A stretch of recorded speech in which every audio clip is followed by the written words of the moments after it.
The ride ended in a 9 p.m. speech in a tiny town in southern Georgia called Fitzgerald. There were those workers at the James River paper mill in northern New Hampshire in a town called Groveton. Tough, hardy men. None of them would say a word to me as I came down the line, shaking their hands one by one. They were under threat of losing their jobs at Christmas. And as I moved down the line, one tough fellow about my age just looked up and said to me, "Save our jobs." Then there was the legal secretary that I met at the Manchester airport on Christmas Day, who came running up to me and said, "Mr. Buchanan, I'm going to vote for you."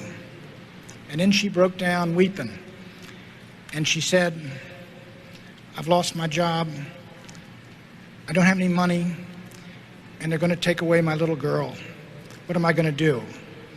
My friends, these people are our people. They don't read Adam Smith or Edmund Burke, but they come from the same schoolyards and the same playgrounds and towns as we came from. They share our beliefs and our convictions, our hopes and our dreams. These are the conservatives of the heart. They are our people, and we need to reconnect with them. We need to let them know we know how bad they're hurting. They don't expect miracles of us, but they need to know we care. They were the people, my friends.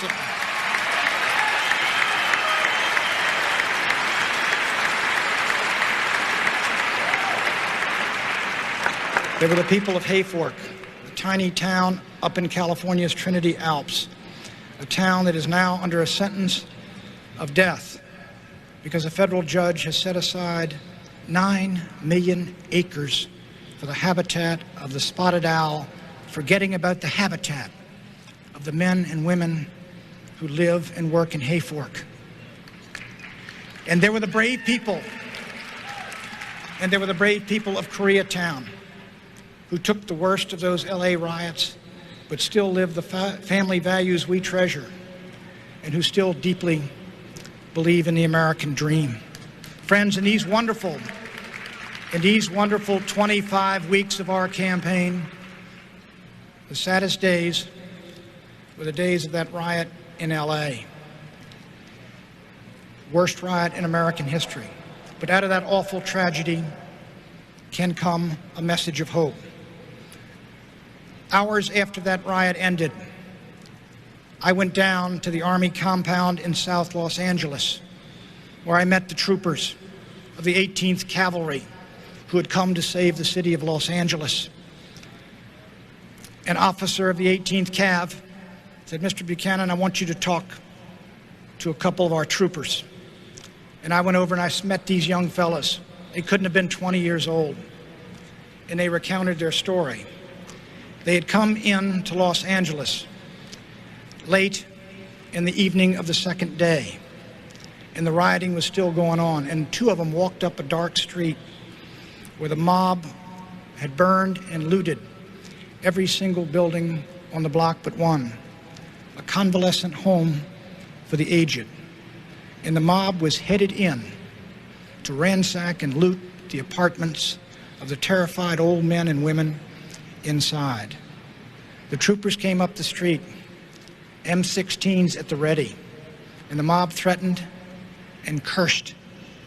But the mob retreated because it had met the one thing that could stop it: force rooted in justice and backed by moral courage. You know,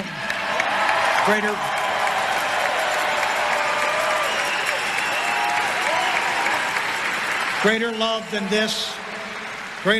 this hath no man, than that he lay down his life for his friend. Here were 19-year-old boys ready to lay down their lives to stop a mob from molesting old people they did not even know.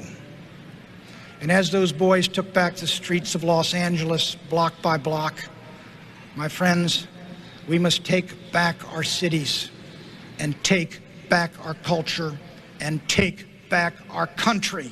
God bless you, and God bless America.